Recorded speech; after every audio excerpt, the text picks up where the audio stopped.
Pueden tomar asiento, hermanos.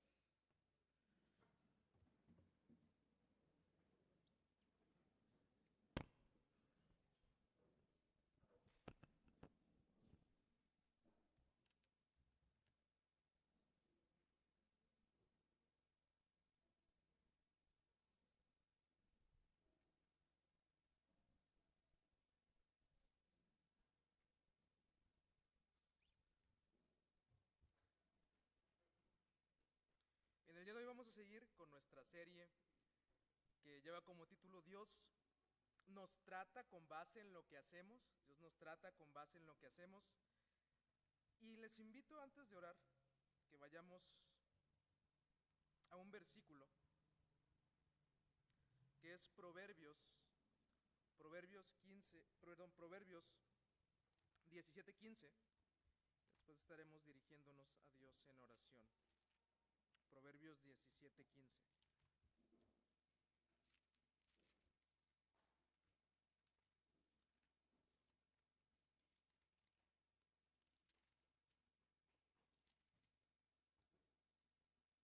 Dice así la palabra de Dios: el que justifica al impío y el que condena al justo, ambos son igualmente abominables a Jehová. Vamos a orar. Dios, gracias por tu bendita bondad y misericordia, porque a través del Evangelio podemos contemplar cómo eres tú en realidad. El Evangelio nos muestra cristalinamente tu persona. No es una noción de las imaginaciones de los hombres, sino que tú has decidido revelarte a través del Evangelio en la persona de Jesucristo. Y es por eso que hoy podemos conocerte y acercarnos a ti. Padre, al considerar tu justicia y lo que demandas de nosotros, ayúdanos a que nuestro corazón se vuelque en agradecimiento y alabanza a ti, porque no podemos darte lo que tú requieres. Sin embargo, tú has provisto el medio para regalarnos la justicia que tanto necesitamos y que no podemos darte. Justicia que no podemos alcanzar por nosotros mismos. Ni aunque pudiéramos vivir eternamente, podríamos cumplir las demandas que tú exiges de perfección, santidad, bondad, porque somos pecadores. Y el día de hoy, al considerar la justicia y la justificación que tú nos das, ayúdanos a salir de aquí estando asombrados y extasiados por el grandioso Dios que ha decidido mostrarnos su salvación a través de Jesucristo. Bendice este tiempo, Señor. Pido esto en nombre de Cristo Jesús. Amén.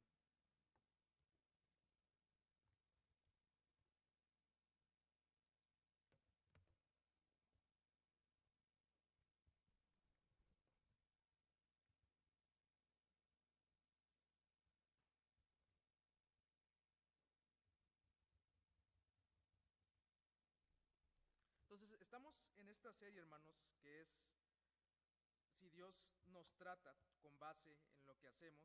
El jueves pasado el hermano Iván nos compartía acerca de la ley y cómo la ley era la encargada de mostrarle al hombre el pecado y cómo la ley condenaba a todos los hombres y los ponía bajo esa sombrilla de condenación, y no había nada que el hombre pudiera hacer para alcanzar la justicia que Dios demandaba, porque la ley lo único que hacía era condenarlo.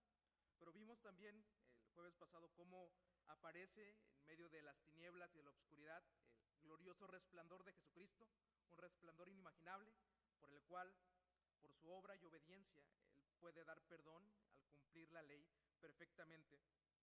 Y quisiera el día de hoy que consideráramos lo siguiente, hermanos. Todas las personas en algún momento de su existencia han de comparecer ante la presencia de Dios para ser juzgados.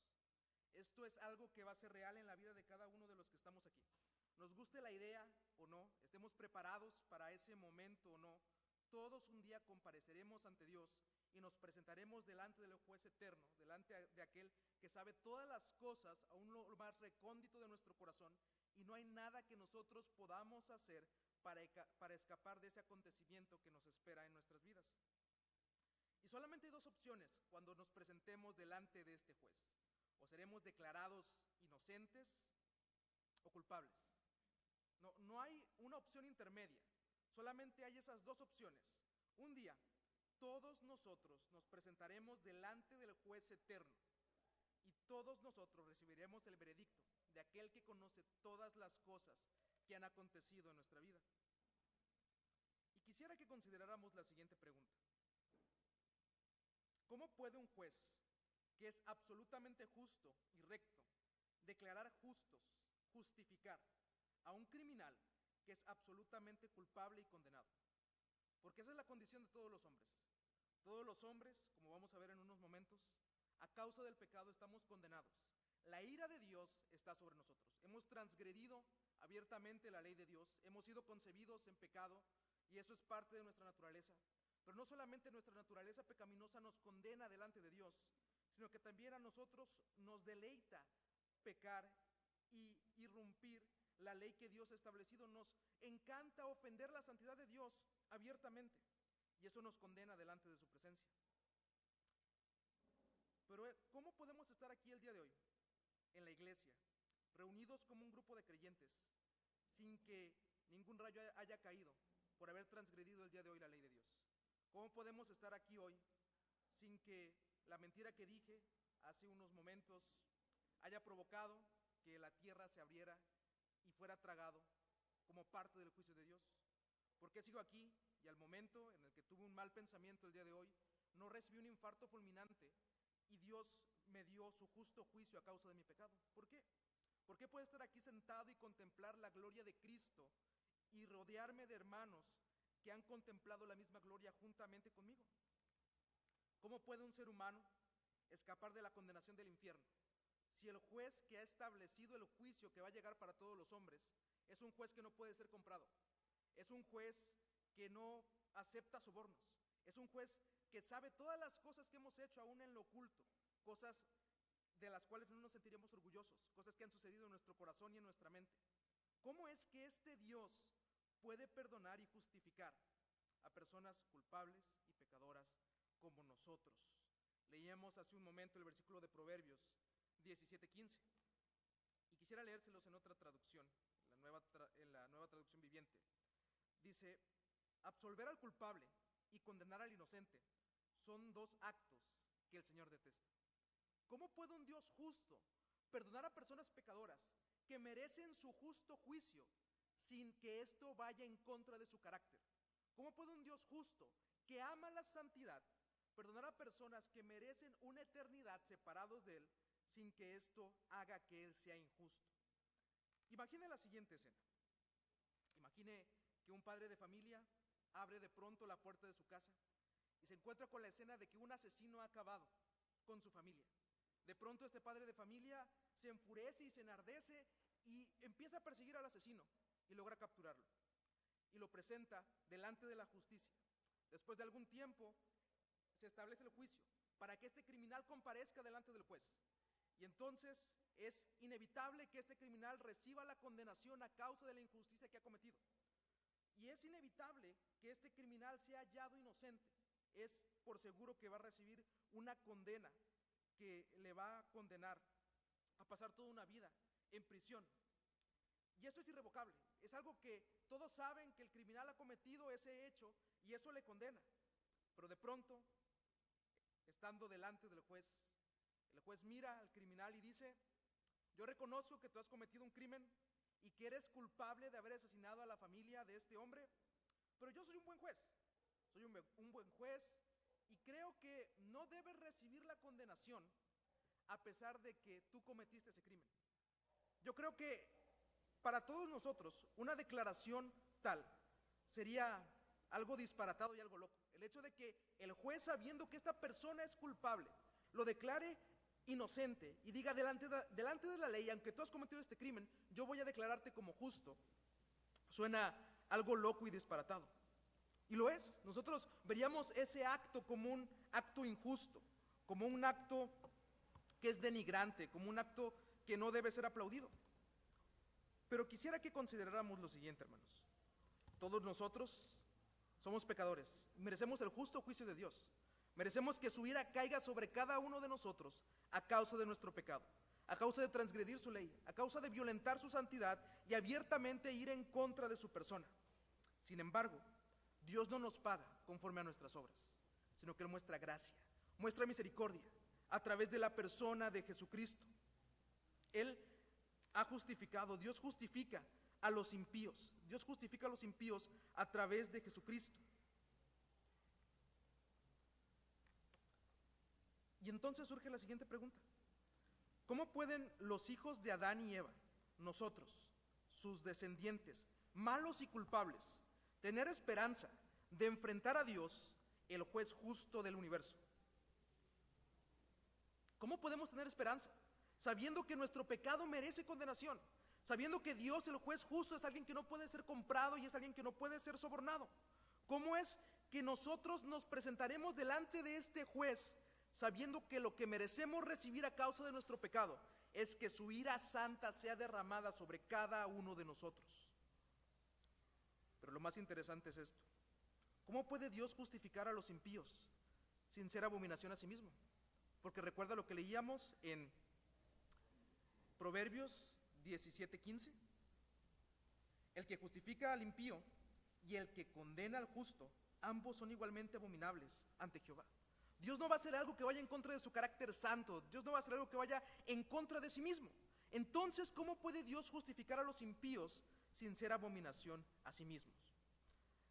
También notamos en la Escritura otro versículo que es Proverbios 24, que dice: el que dijere al malo, justo eres, los pueblos lo maldecirán y le desatarán las naciones. Podemos ver eso en Proverbios 24. Pero quisiera que consideráramos un panorama de esto. Y quisiera dividir esta enseñanza en dos puntos. Primero, la justicia que Dios requiere. Dios requiere una justicia. Y vemos cómo Dios crea al hombre justo. Dios crea al hombre en justicia y santidad. Y vemos eso en la declaración que Dios hace en Génesis 1:31. Dios, al terminar de contemplar su creación, después de que había hecho todo, Él dice: y vio Dios todo lo que había hecho, y he aquí que era bueno en gran manera. Lo que encontramos nosotros, amados hermanos, en esta declaración es que Dios dice que el hombre es justo. Vemos aquí en esta declaración que Dios señala esto con respecto al hombre. Él dice que toda la creación, y en particular el hombre, es justo delante de su presencia. No hay nada malo en el hombre. El hombre es completamente inclinado hacia el bien. El hombre es completamente inclinado hacia la justicia porque refleja perfectamente la imagen de Dios. No hay ningún problema aquí. El hombre perfectamente refleja la imagen de Dios en la creación. Y Dios dice que toda la creación es buena en gran manera. Y con esto señala también que el hombre es justo. Cuando en el principio Dios creó al hombre, varón y mujer, Dios pronunció esto. Dios dijo que eran buenos en gran manera, que toda su obra era buena. Y diciendo esto, señalaba que el hombre era justo. Pero notamos que la justicia del hombre iba a ser puesta a prueba en Génesis capítulo número 2. En Génesis capítulo número 2 es donde encontramos de una forma más detallada la creación del hombre. Y vemos aquí cómo Dios crea al hombre y lo forma del polvo de la tierra y sopla en su nariz aliento de vida. Y el hombre es un reflejo de la imagen de Dios en la tierra. Es la joya de la corona de la creación. Y es creado en justicia y santidad porque refleja el carácter de Dios. Pero la justicia del hombre iba a ser probada a través de lo que Dios le iba a decir. Dios da su palabra para que por medio de ella el hombre se someta a ella y viva en el huerto donde Dios le pone.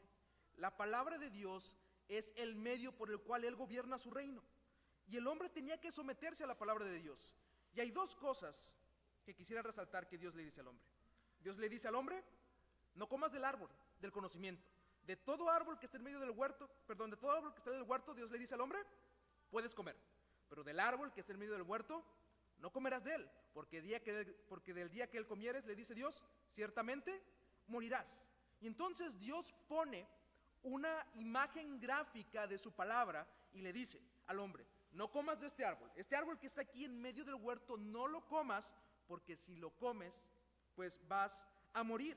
Y el hecho de que el hombre obedeciera iba a reflejar que el hombre había sido creado en justicia y santidad, que el hombre estaba dispuesto a someterse a la palabra de Dios y que iba a seguir la palabra de Dios por completo, de su voluntad, por amor al Dios que lo había creado. Pero Dios también le dice al hombre que llene la tierra de su gloria. Era tarea del hombre expandir ese modelo del huerto de Edén en toda la creación a través de cumplir con las tareas que Dios le había dicho, a través de multiplicarse, de llenar la tierra, de sojuzgarla. Dios había puesto al hombre como su representante y el hombre reflejaba la justicia y la santidad de Dios en el huerto de Edén. Sin embargo, notamos que esta imagen que tenemos en Génesis capítulo número 2 no dura mucho, porque inmediatamente después de Génesis capítulo número 2 viene Génesis capítulo número 3, amados hermanos, y tenemos la escena desoladora de la caída, donde la justicia del hombre es quebrantada, donde el hombre quebranta la ley de Dios y por lo tanto transgrede la justicia de Dios y es acreedor a recibir condenación a causa de su pecado. Encontramos en Génesis número 3 la caída, cuando la serpiente se presenta delante de Adán y de Eva y les dice que con que Dios ha dicho que no coman de todo árbol que está en el huerto, y tenemos esa conversación entre la mujer y la serpiente, y la mujer responde: no, de todo árbol del huerto podemos comer, pero de este árbol dice, no comeremos de él ni le tocaremos, porque Dios nos dijo que ciertamente del día que de él comamos moriremos. Y la serpiente sigue dialogando con la mujer hasta tal punto que la tentación es tan fuerte que la mujer decide de su voluntad ceder a la tentación y romper así la ley de Dios e ir en contra de la palabra de Dios. Notamos la caída, cómo en ese instante el hombre viola la ley de Dios, viola su palabra y se hace injusto a causa del pecado, a causa de desobedecer la ley de Dios. Pero en su misericordia, Dios no le da al hombre lo que merece a causa de su pecado. En su misericordia, cuando Adán y Eva comen del fruto prohibido, no son fulminados al instante de parte de Dios. Pero si aún Dios hubiera hecho eso a causa de la transgresión de Adán y Eva, eso hubiera sido justo y nadie tendría por qué replicarle porque hace lo que hace. Sin embargo, con el fin de mostrar su gloria de una forma más excelente, Dios decide mostrar misericordia. Dios decide extender su gracia hacia hombres pecadores que no la merecen, para que Él reciba toda la gloria. Y es ahí donde encontramos la promesa de Génesis 3:15, donde vemos ese versículo tan conocido que dice: y pondré enemistad entre ti y la mujer, entre tu simiente y la simiente suya. Ella te herirá en la cabeza y tú le herirás en el calcañar. Allí Dios prometía que Él iba a proveer un vencedor, alguien que acabaría con esas consecuencias que la transgresión había traído a la vida del hombre y a la vida de su descendencia. Y Dios iba a encargar de proveer a ese agente que traería restauración a la relación rota del hombre con Dios. Pero también notamos un elemento importante en todo este proceso: la fe requerida. La fe es muy importante, amados hermanos, cuando hablamos acerca de la justicia de Dios y de la justificación. Notamos en Génesis 3:15 como Dios le dice: y pondré enemistad entre ti y la mujer, entre tu simiente y la simiente suya. Esta te herirá en la cabeza y tú le herirás en el calcañar. Pero también notamos en Génesis 3:20 cómo Adán, consciente de la promesa que había recibido en Génesis 3:15, decide cambiar el nombre a su mujer y le dice: ahora te llamarás Eva, diciéndole que ella sería la madre de muchos, teniendo por seguro que la muerte que les esperaría iba a ser detenida por aquella persona que Dios iba a proveer como descendencia de la simiente de la mujer para restaurar todo lo que el hombre rompió a causa del pecado y a causa de transgredir la ley de Dios. Notamos aquí que la fe es un factor importante dentro de esta escena en Génesis 3. Y vamos a ver que eso es de suma importancia cuando lleguemos al segundo punto. El hombre ha heredado la naturaleza pecaminosa de Adán, amados hermanos. Por lo tanto, es totalmente depravado. Completamente, nosotros no deseamos nada de Dios y no le buscamos. Por naturaleza estamos alejados de Dios. Cuando Pablo escribe a los romanos, en el capítulo número 3, les dice que no hay justo ni aun uno, no hay quien entienda, no hay quien haga nada bueno, no hay quien busque a Dios, no hay ni siquiera uno. Estamos totalmente depravados. Notamos esto en el relato de Génesis capítulo número 6. Y vio Jehová que la maldad de los hombres era mucha en la tierra, y que todo designio del pensamiento del corazón de ellos era de continuo solamente el mal. Todos los hombres estamos bajo esta condición a causa de la transgresión de Adán. Todos nosotros estamos depravados totalmente. Estamos infectados por el pecado en cada parte de nuestro ser, desde nuestros pensamientos hasta nuestros sentimientos y nuestras acciones. Están impregnadas del pecado y no hay nada que podamos hacer para salir de esta condición. No solamente eso, sino que somos hostiles hacia Dios. Nos deleita estar e ir en contra de Dios abiertamente y aún en lo oculto. Pero el hombre está en contra de Dios. Y notamos lo que dice Salmos 2 al 3. Se levantaron los reyes de la tierra, y los príncipes consultaron unidos contra Jehová y contra su ungido, diciendo: rompamos sus ligaduras y echemos de nosotros sus cuerdas. El hombre abiertamente se rebela en contra de Dios y le dice a Dios: a mí no me importa la justicia que tú requieres, a mí no me importa lo que tú demandas de mí, yo voy a vivir como yo quiera y voy a ir en contra tuya, porque a mí no me interesa lo que tú pidas de mí. El hombre es hostil hacia Dios. El hombre no quiere tener nada que ver con Dios. El hombre, a causa de la transgresión de Adán, es hijo del diablo. Y notamos cómo Jesús hace referencia a aquellos que buscan su vida. Jesús les dice a estas personas: vosotros sois de vuestro padre el diablo, y el deseo de vuestro padre el diablo queréis hacer. Él ha sido homicida desde el principio, y no ha permanecido en la verdad, porque no hay verdad en él. Cuando habla mentira, del suyo habla, porque es mentiroso y padre de mentira. Amados hermanos, aunque no nos guste este cuadro, esta es la condición de cada ser humano. Esta es la condición de cada hombre sobre la faz de la tierra. Y por consecuencia, es justo que el juicio de Dios caiga sobre nosotros. Es justo que cuando nos presentemos delante de Dios, el juez eterno, recibamos el veredicto de culpables. Y como consecuencia recibamos la condenación eterna y pasemos una eternidad separados de Dios. Pero no solamente esto, somos culpables y condenados por nosotros mismos a causa de nuestro pecado. Romanos 6:23 dice: porque la paga del pecado es muerte. Pero el versículo no termina ahí. Dice: mas la dádiva de Dios es vida eterna en Cristo Jesús, Señor nuestro. El hombre es culpable y condenado a causa de su pecado. Pero ¿sabe qué es lo peor? Que cada hombre es incapaz de arreglar su situación. No hay nada que el hombre pueda hacer para salir de su condición caída. No hay nada que usted pueda hacer para cambiar su condición y ese estatus de culpable delante de Dios. Esa es su condición legal delante de Dios. Y no hay nada que usted y yo por nuestras propias fuerzas podamos hacer para salir de tal escena desoladora. Pablo, escribiendo a los Efesios, les dice lo siguiente: y Él os dio vida a vosotros, cuando estabais muertos en vuestros delitos y pecados, en los cuales anduvisteis en otro tiempo, siguiendo la corriente de este mundo, conforme al príncipe de la potestad del aire, el espíritu que ahora opera en los hijos de desobediencia, entre los cuales también todos nosotros vivimos en otro tiempo, en los deseos de nuestra carne, haciendo la voluntad de la carne y de los pensamientos, y éramos por naturaleza hijos de ira, lo mismo que los demás. Pero Dios, que es rico en misericordia, por su gran amor con que nos amó, aun estando nosotros muertos en pecado, nos dio vida juntamente con Cristo. Por gracia sois salvos. Amados hermanos, si no fuera por la intervención divina, ninguno de nosotros podría ser visto de otra forma que no fuera culpable delante de Dios.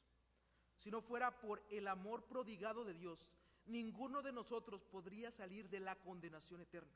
Si no fuera por la gracia divina, ninguno de nosotros podría pasar una eternidad, ni tan siquiera un día, cerca de la presencia de Dios. Dios es justo y demanda que el hombre satisfaga su justicia a causa de sus transgresiones. Pero al notar la condición del hombre, notamos que el hombre no puede. Su condición le imposibilita para satisfacer la justicia que Dios demanda. El hombre no puede a causa de su pecado. ¿Sabe qué, amado hermano? Dios es santo y separado del pecado. Él no tolera el pecado, Él aborrece al pecado y al pecador. Y notamos eso en el Salmo 11:5. Jehová prueba al justo, pero al malo y al que ama violencia, su alma los aborrece. Dios aborrece al pecado y al pecador y a todo aquel que transgrede su santidad y ataca su palabra y va abiertamente en contra de él. Dios es santo y requiere que esta justicia que el hombre ha transgredido sea satisfecha. Requiere un pago. Dios es perfectamente justo. Él es el estándar de la perfección. Dios no es sobornable como nuestros jueces terrenales.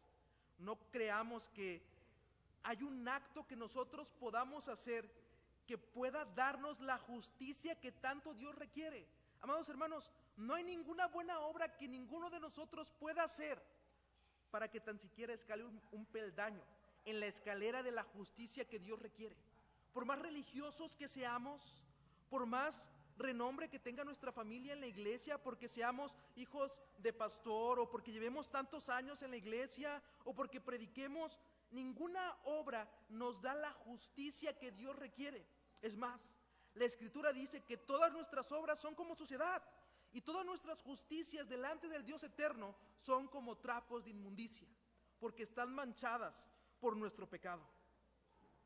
Y entonces, ¿quién podrá presentarse delante del juez y decir, yo no merezco condenación? ¿Quién podrá presentarse delante del juez justo y decir, no me des lo que merezco a causa de mi pecado? Nadie, amados hermanos, nadie.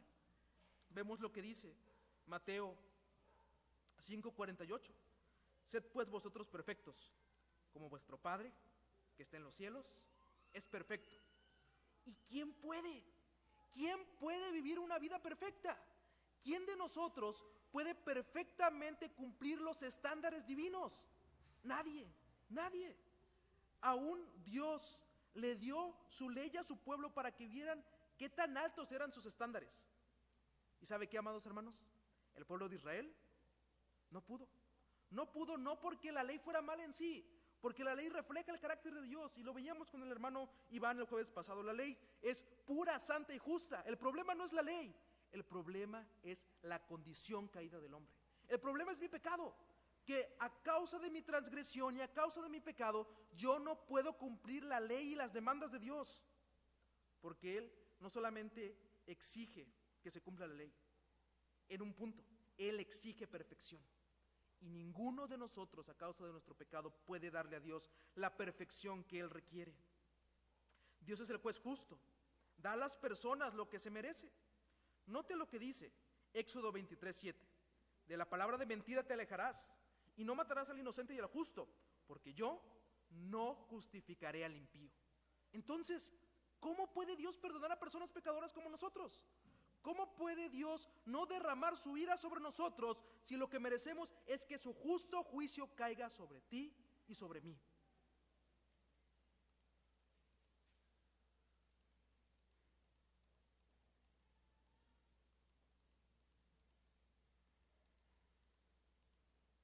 ¿Sabe qué, amado hermano? Esto es posible solamente a través de Jesucristo. Y quisiera que notáramos lo que dice Romanos 3, 25 y 26. A quien Dios puso como propiciación, como aquel que podía satisfacer la justicia que Dios requería por medio de la fe en su sangre, para manifestar su justicia, a causa de haber pasado por alto en su paciencia los pecados pasados, con la mira de manifestar en este tiempo su justicia, a fin de que Él sea el justo y el que justifica al que es de la fe de Jesús. Amados hermanos, ¿cómo puede ser justificado ante Dios un pecador? Solamente hay una forma. Si un hombre comparece en su lugar y ofrece obediencia perfecta o justicia perfecta que Dios requiere. No hay otra forma. La única forma que los hombres sean declarados justos delante de Dios es que alguien más le dé a Dios la justicia que requiere. Pero ¿qué hombre puede hacerlo?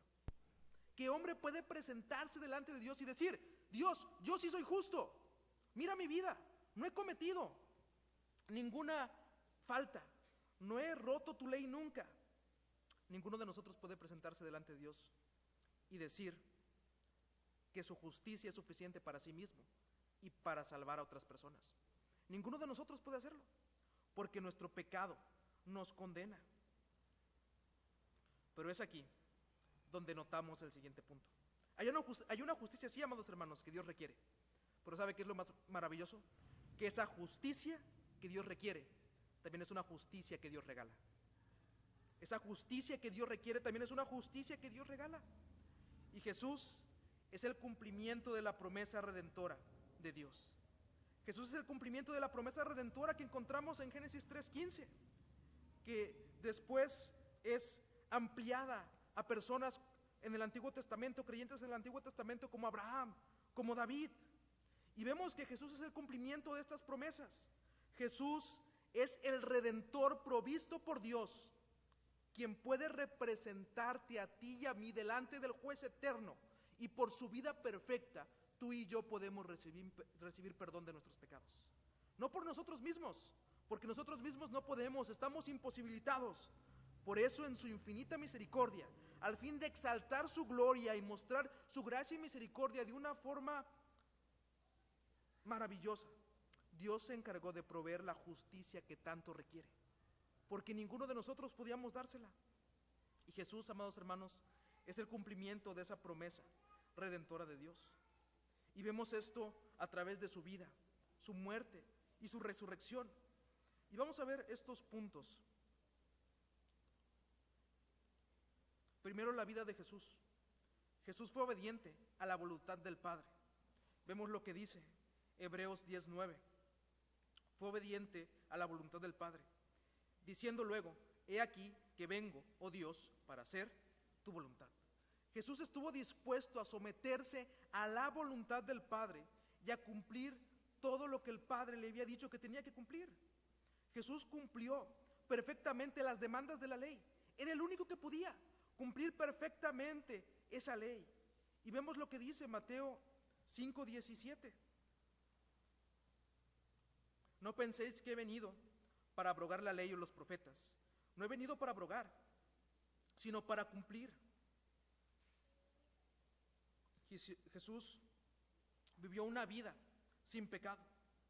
Y porque Jesús pudo vivir una vida sin pecado, sin ir en contra de la ley de Dios, cumpliendo perfectamente cada uno de los mandamientos, usted y yo podemos recibir perdón de nuestros pecados.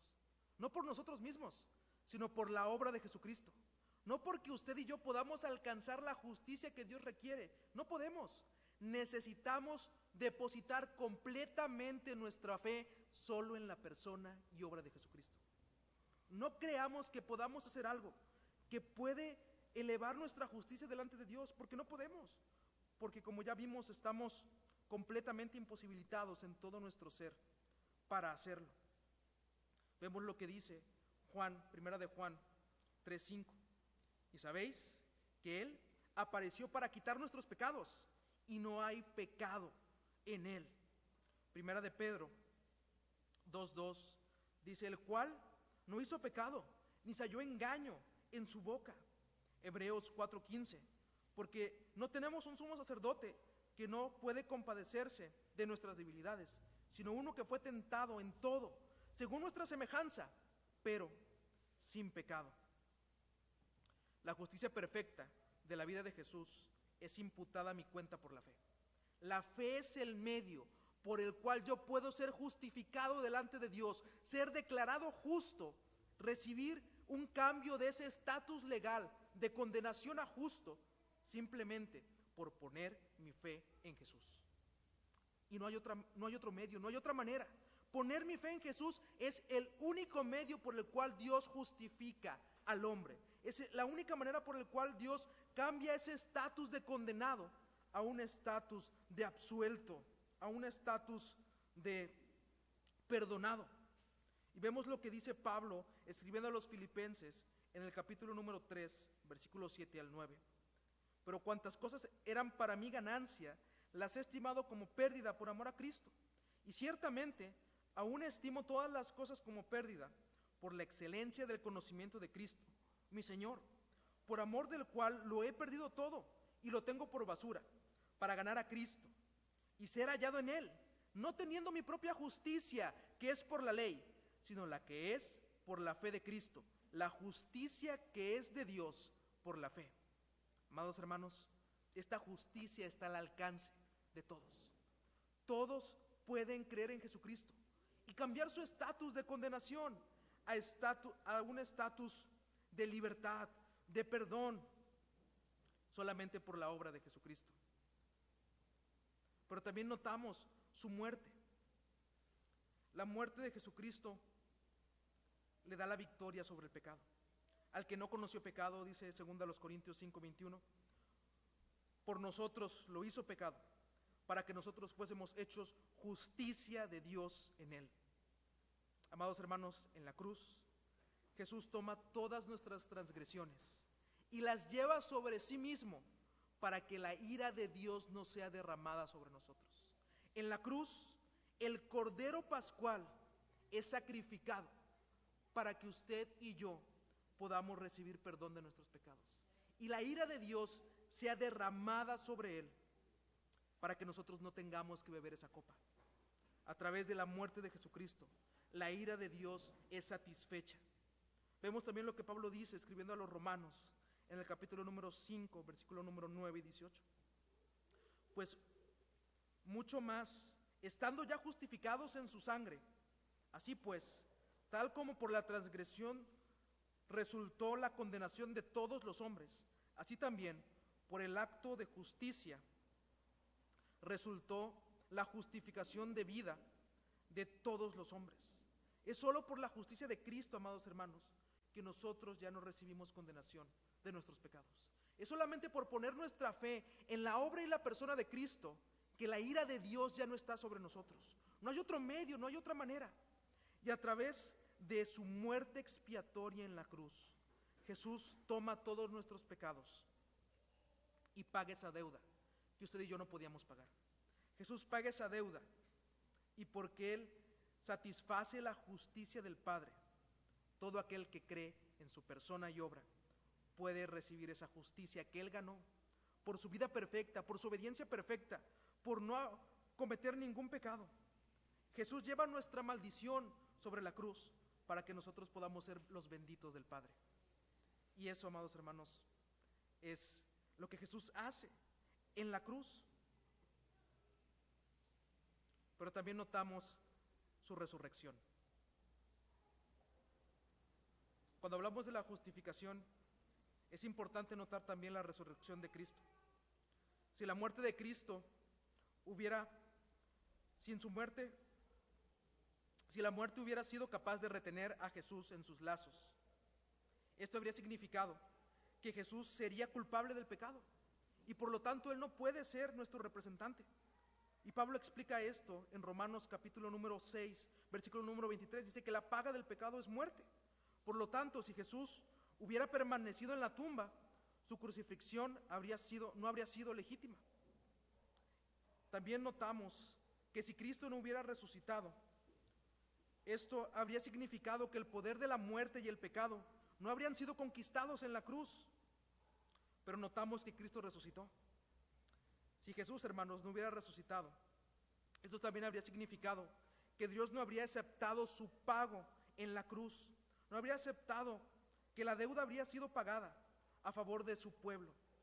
Pero por eso Pablo dice lo siguiente en 1 Corintios 15:17: si Cristo no resucitó, vuestra fe es vana, aún estáis muertos en vuestros delitos y pecados.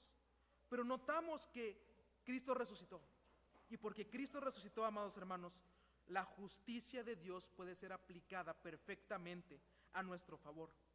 Romanos 4:25 dice lo siguiente: el cual fue entregado por nuestras transgresiones y resucitado para nuestra justificación. ¿Cómo puede un Dios justo perdonar a personas pecadoras?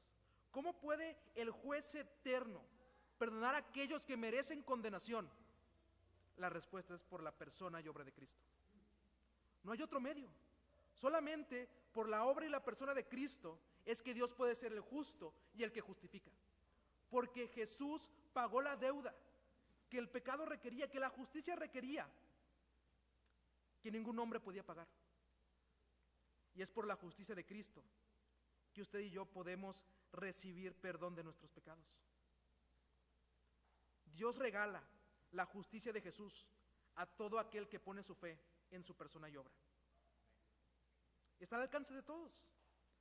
Romanos 3:24 dice: siendo justificados gratuitamente por su gracia, mediante la redención que es en Cristo Jesús. Y ahora que somos justificados, amados hermanos, que la justicia de Dios es satisfecha en la persona de Cristo, recibimos perdón de nuestros pecados. La sentencia de la condena que había contra nosotros es anulada por medio de la obra de Cristo en la cruz. Nos es dada vida eterna. Ya no hay condenación para los que están en Cristo. Ahora nos espera una eternidad gozando de la presencia de Dios. Hay reconciliación y paz para con Dios. Antes éramos sus enemigos, pero ahora Cristo ha sido hecho nuestra paz. Somos adoptados por Dios. Somos legalmente hijos suyos. Ya no somos del reino de las tinieblas. Somos trasladados al reino del amado Hijo. Tenemos también seguridad de la salvación. Y ya no estamos bajo su condenación. Y esto debería causar en nosotros adoración, alabanza, agradecimiento a Dios. Deberíamos buscar compartir con otros que Dios justifica pecadores a través de la persona de Cristo. Pero eso también debería llevarnos a confiar plenamente solo en la persona y obra de Cristo. Amados hermanos, no creamos que lo que nos hace justos delante de Dios es porque venimos a la iglesia.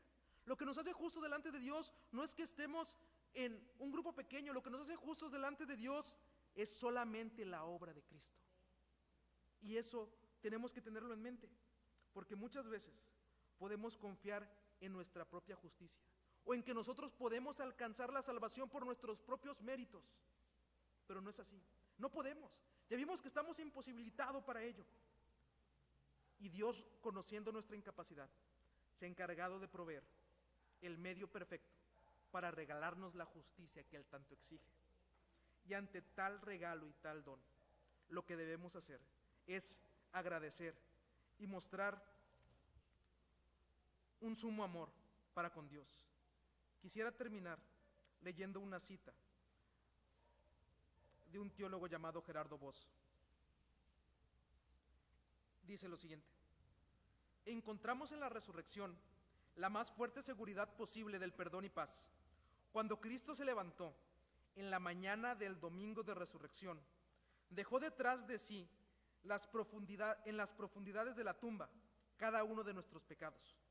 Allí permanecen enterrados de la vista de Dios de manera tan completa que incluso en el día del juicio ellos ya no podrán levantarse contra nosotros. Amados hermanos, es por la obra de Cristo que el juez eterno puede perdonarnos.